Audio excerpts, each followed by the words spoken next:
शंकर धुरे साळगाव यांनी माझ्या कलापुराचा गौरवपूर्ण शब्दप्रयोग पारितोषिक दिले. त्याचप्रमाणे संत दादाजी भक्तमंडळ वेंगुर्ला मठ या भक्तमंडळानं माझ्या कलापुराचा गौरवपूर्ण 200 रुपये पारितोषिक दिले.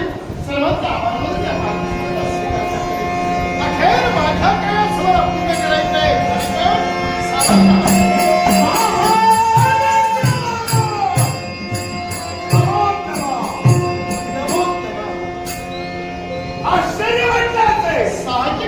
पण तुमच्यापर्यंत मी आलो याला कारण आहे. ते आपण कारण ऐकतो ते खरंच असेल असं सांगता येत नाही. पण तुमच्या प्रत्यक्ष मुखातो मला ऐकायचंय काय किष्किंधा लागले तो खोटा दुचावता होय.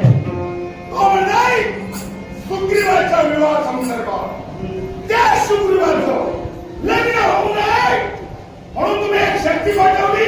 नक्की ते तुम्ही विचारलात ते खरंय. कारण तो लग्न उत्सव किंवा ते लग्न होऊ नये म्हणून मी तर पाठवण्याचं कार्य केलं. तुम्ही देवतांचे अधिपती आहात. विश्वास होणार नाही मूर्खापण कसे नष्ट करावे हे तुमच्या मनाला ठरतो. मग त्यात विश्वास एखादा संकटात लोटतो हे तुम्हाला शोधतं. एक ध्यानी असू दे एवढं तरी ठामपणे बोलण्याचं कार्य आपल्याकडे घडलं. ज्या सुग्रीवाचं लग्न होऊ नये हे प्रयत्न माझे. मग त्या सुग्रीवाच्या बाबतीत एवढा पुळका तुळा काय माझ्या कुलात आहे. दुसरी गोष्ट माझे मित्र आणि तिसरी गोष्ट कुणावरही अन्याय होत असे तर तिथं मी खंबीर उभा राहतो. मग आई ज्या मित्राचा उत्सव साजरा होतोय तो उत्सव पूर्ण करण्याचं कार्य मित्रानं करावं. मित्रानं साथ द्यावी ती कशी तर जेवढी सुखात तेवढी दुःखात प्रत्येक गोष्टी साथ देणं हे मित्र कर्तव्य म्हणून आपली पावलं वळली. मग तो तुम्ही उत्सव साजरा करता त्या उत्सवात माझ्या मुलाचं नाही दे. मग जर माझ्या मुलाचं नाही तुमच्या उत्सवात होत असेल तर त्याच्यात खंड पाडणं हे बाप म्हणून माझं कर्तव्य आहे. रवींद्र महाराज तुम्ही देवनारायणा मग सुग्रीवाचं लग्न आणि तुमच्या मुलावर संकट आणि समाज ज्याही कारण आहे ना. जर सुग्रीवाचं लग्न तिच्याशी झालं दुसऱ्या स्त्रीशी झालं माझा काही हेतू नाहीये. जर तिच्याशी झालं तर माझ्या वालीच्या जीविताला धोका आहे. मग जर स्वतःच्या मुलाच्या जीविताला धोका त्या लग्नामुळे होत असेल तर त्याच्यात खंड पाडणं बाप म्हणून माझा कर्तव्य आहे. कुणावर संकट माझ्या मुलावर. कोण मुलगा माझा पुत्र वाली. देवेंद्र महाराज वालीच्या जीविताला तो धोका आहे म्हणून हे सर्व मी करतोय. सुग्रीवाचा ज्येष्ठ बंधू हा वाली आहे. नक्की कभी कुळात जन्म झाला तुम्ही देवनारायणा मग कभी कुळात त्याचा जन्म झाला तो वाली तुमचा मुलगा कसा. यालाही कारण आहे ना. आठवण करून देतोय. वाली माझा पुत्र कसा कारण ज्या ब्रह्मदेवाचा पुत्र वृक्षराज ज्या मुलाचा जन्म झाला तो वृक्षराज एका सुवर्ण सरोवराकडे गेला. पण त्या सुवर्ण सरोवराचा इतिहास असा होता की जर एखाद्या पुरुषानं त्या तलावात उडी घेतली तर क्षणाला त्याच्या बदल होऊन एक स्त्री निर्माण होते. कुतूहल निर्माण झालं आणि सहज त्यानं त्या पाण्यात उडी घेतली. घडलं काय ज्यावेळी पाण्यात उडी घेऊन तो बाहेर आला संपूर्ण देहात बदल झाला.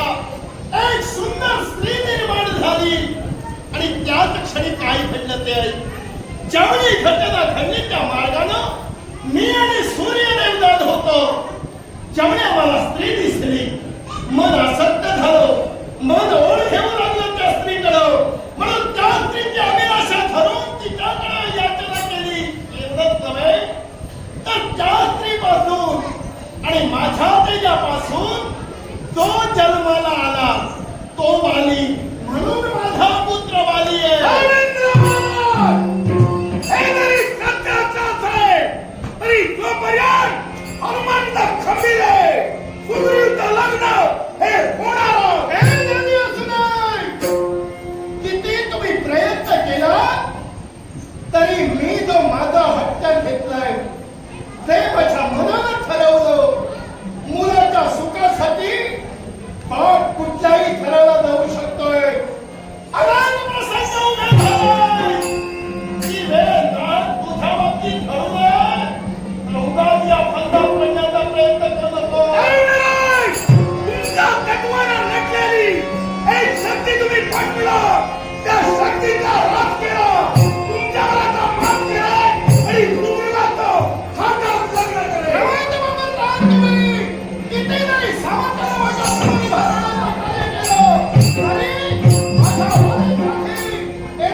तुमच्यामुळे पुढे नेमकं घडलं कशामुळे काय झालं काय घडलं काय? आपलाच कर्म. काय काय तुमचं कर्म आहे, तुम्हीच निस्तारलं पाहिजे कारण देवानेच त्याला वरदान दिलं ना निस्तरणार मी नाही. मग सुरुवात तुमच्यामुळे झाली. तुम्हाला निस्तरायचंय.